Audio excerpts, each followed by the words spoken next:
are listening to the Pharmacist Answers podcast. I'm Cynthia, the pharmacist, and today you'll get your questions answered and your curiosity cured.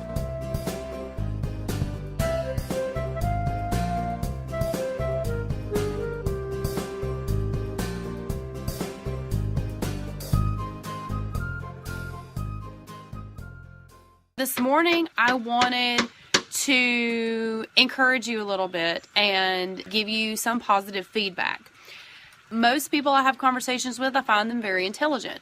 Most of y'all that I have conversations with on Periscope, I consider you very intelligent. Y'all are smart people. Y'all are innovative people. Very creative, very witty, very diverse, but I find y'all all very smart. And with those smarts, you can do so many things with them. And some of you're already doing things with them. You're creating businesses. You're coaching people and helping them become smarter. You are running businesses. You're creating products. You're creating entertainment. And so all of the smarts that you have are benefiting you, but they're also benefiting the greater good. And so here is what I want you to do to use your smarts to help me. When we get new information about something regarding our health or some new treatment or some new medicine or even some new aspect of a disease that we've already known about for a while, the media does some really mean things about that information. My husband tagged a thing on Facebook that some media outlets had grabbed this headline of bacon can cause cancer just like cigarettes can or just like tobacco can. And so you get this really outlandish headline that people jump all over, and now suddenly like we're supposed to abstain from bacon like we abstain from cigarette products or tobacco products because they're both going to cause us cancer. And anyone who has a brain, which I believe all of you do, will be able to say, well, anything in excess is usually bad. Whether it be something bad for you or whether it be something good for you, if you have it in excess, whatever that ambiguous amount that equals excess is going to be bad for you. But there's also a long history in human survival that shows we've been eating bacon for a long time. Maybe not in the same aspect of it being mass-produced and mass-packaged to sell in our stores, but the concept of cooking meat and curing meat and preserving meat for the times when you may not have it, that concept is not new to the human race in being able to provide for themselves and then feed your family. So anyway, so this is not about bacon. This is about the idea that we are smart people. I consider myself a smart person. I can consider y'all smart people. So when you read headlines like that, instead of jumping on the bandwagon and throwing your hands up in the style of the sky is falling, Armageddon, the world is ending kind of attitude, being able to use the smart brain in your head that I believe you have, and look at the source of where that information is coming from. Is it a source that you trust? Is it a source that is well known for blowing things out of proportion, and they have a habit of trying to get that shock and awe headline to get viewers, to get people's attention? Because those are resources that I'm not going to trust very well. Is it a celebrity that just likes to be on a soapbox and wanted some screen time, and so they're ranting and raving about something that they're acting like an expert in, but they're really not an expert? Same thing with politicians. Politicians do the same thing. They want voice time, so they have the sway of wanting their voice to be heard, so they're going to spout off as much as they can, trying to make people think that they know something about. And there's been some politicians lately that haven't done such a good job of that. They have started spouting off about something, and then they have to clarify of saying, well, I really don't know a whole lot about this, but they decide they're going to talk about it anyway. Those aren't sources that I would want to trust to give me positive information. So use the brain in your head. Evaluate the sources that the information is coming from, whether it's information about health, information about food, information about medicine or treatments, even information about healthcare and things like that. That seems to be a really big topic for politicians in the debate now. And I don't like getting into politics things because everybody has different opinions, and that's not my goal. It comes down to, we're smart people. And if we use the brain in our head to critically think about the information that's given to us, whether it's given to us in articles or commercials or documentaries or news stories or Periscope broadcasts, however the information is getting to us, being able to use our brain and critically think about the information that is flowing to us to say, one, is the source trusted? Or are they using bits and pieces of things to blow something out of proportion? At least in medicine and in science, they classify types of references based on how close to the source that reference is. So for the scientists that complete the studies and do all the experiments and then write up what the results are and then publish it in a paper, those papers get put in journals and they get put online and things like that. Those are primary resources because that's like straight from the horse's mouth. I trust information that come from primary resources, especially if the primary resource tells me straight out that they have not received any kickback from any institution that would possibly make them biased. So if they're paid by a drug company to do the primary resource, then the bias is probably going to make me a little skeptical.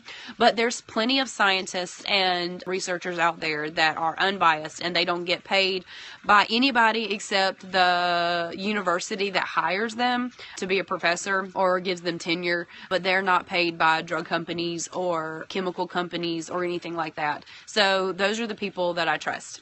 Secondary sources for information are going to be the scientists who look at the studies that the first scientists did, and they look at a bunch of studies that may look at the same thing or compare the same stuff, and then they'll say, well, Group A got this conclusion, Group B got this conclusion, Group C got this conclusion, and so this is what it means for the whole. That's a secondary resource. And then tertiary resources are usually the things that you're going to see on Facebook. So if the Huffington Post grabs a hold of something, which the Huffington Post is really bad about blowing things out of proportion, so I don't trust them a whole lot.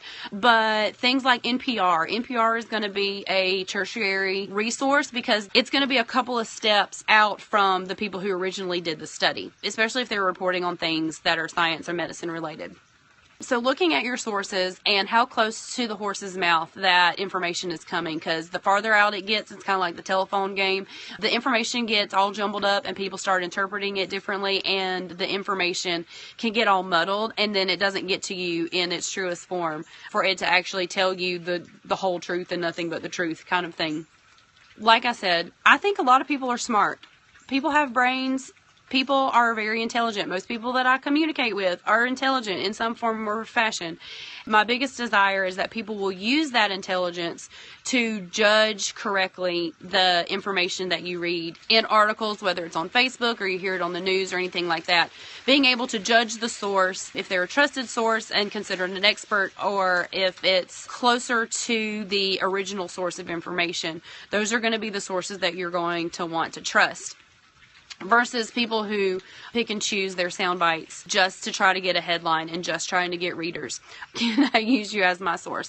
Sure, because I guess the definition of an expert is that you have to spend 10,000 hours doing something or like studying something.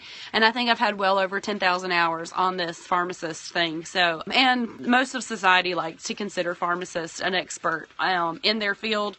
So even though sometimes I don't feel very experty, yes, I guess you can use me as your source. And that's the thing too, is sometimes it's not the famous people that are going to be your trusted source. Now, I know Dr. Oz has like lots of credentials and things, but he also gets paid a lot of money from a TV network. So that's one of those biases that you kind of have to judge. Does it get him good numbers because he does some kind of outlandish things that gets people all riled up for them to go to the store and buy 7 different types of vitamins? It's probably not hurting his pocketbook to be able to do those things, even if it's sort of true and not 100% true. And those are the fads that you have to be careful of. And again, You're smart. Use your critical thinking skills to say, is this something that really makes sense, or is this something that somebody said just to like freak me out and get their numbers bigger?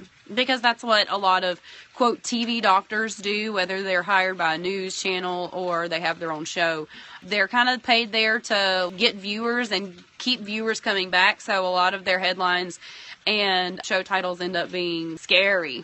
Again, it's not the famous people that are going to be your most trusted sources. It's going to be those of us who spent the 10,000 hours or 50,000 hours or the hundreds of thousands of hours that we've spent studying these things and making sure that we're getting our information from the primary resources and not just from the headlines, so that when we give out information, I'm giving out true information. So that's the struggle that I have when I come to you on Periscope. But it's also the struggle that all of us have because we're so bombarded with headlines in all of the different forms that it comes in, whether it's TV or social media or newsletters and emails and commercials on TV and even broadcasters on Periscope. Critical thinking skills are vital for our success in society because there's lots of industries that thrive on duping people and benefiting from your ignorance because you didn't know anything about what they were talking about and you just trusted them without actually thinking about it or doing your own research. And that's the other thing too. The thing I tell people at work a lot is I say, please don't Google things because Dr. Google will kill you in like 3 seconds. Because you can tell Google that you have a sore throat and that your glands are swollen, and it's probably just a symptom from the cold, but then like Google will try to tell you that it's mono or that swollen lymph nodes can be a sign of leukemia. You go down 3 different stories and like you've now got this incurable disease and probably all you have is a cold or at most tonsillitis. So, you have to be careful and use your critical thinking skills to say, is this really true or is this just something that they try to put out there just to get the clicks and get the views? So I try not to make my headlines shock and awe in any kind of respect. Like I want to be honest about what I'm talking about. And so I want everyone to be able to use their brain that I believe you have, that is a smart brain, to judge the resources that you read and the stories that you read and the information that you gather. And we may all read the same information and come to a different conclusion because our beliefs are different and our ethics are different and what we value for ourselves are different. But as long as you're reading the information and using your critical thinking skills, then that's the important part. That's the part that matters to me the most. The conclusion that you come to isn't my most important thing that I worry about, but I worry about people using your critical thinking skills. So anyway, just wanted to say, I think you're smart. So use your smarts. Use your critical thinking skills, not just about health and medicine, but about anything that you read that you're trying to gather information about when you're doing research, especially if you're doing research to try to help you make a decision. Use your critical thinking skills and don't just trust the biggest headlines that pop up or the loudest voices because they may not be the most trusted and they may end up leading you astray and giving you wrong information. So, y'all have a great day. Bye!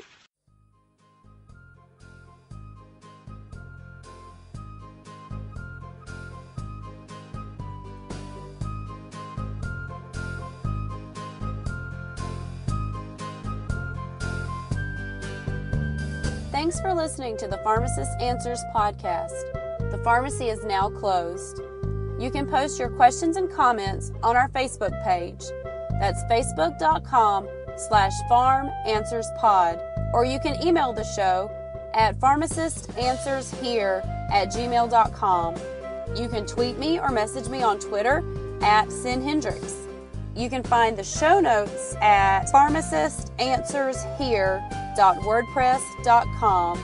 Pharmacist Answers broadcasts live on Monday, Wednesday, and Thursday at 9:02 a.m. Eastern Time on the Periscope app. You can follow me at Sin Hendricks or view in your web browser at periscope.tv/Sin Hendricks. See you next time on the Pharmacist Answers podcast.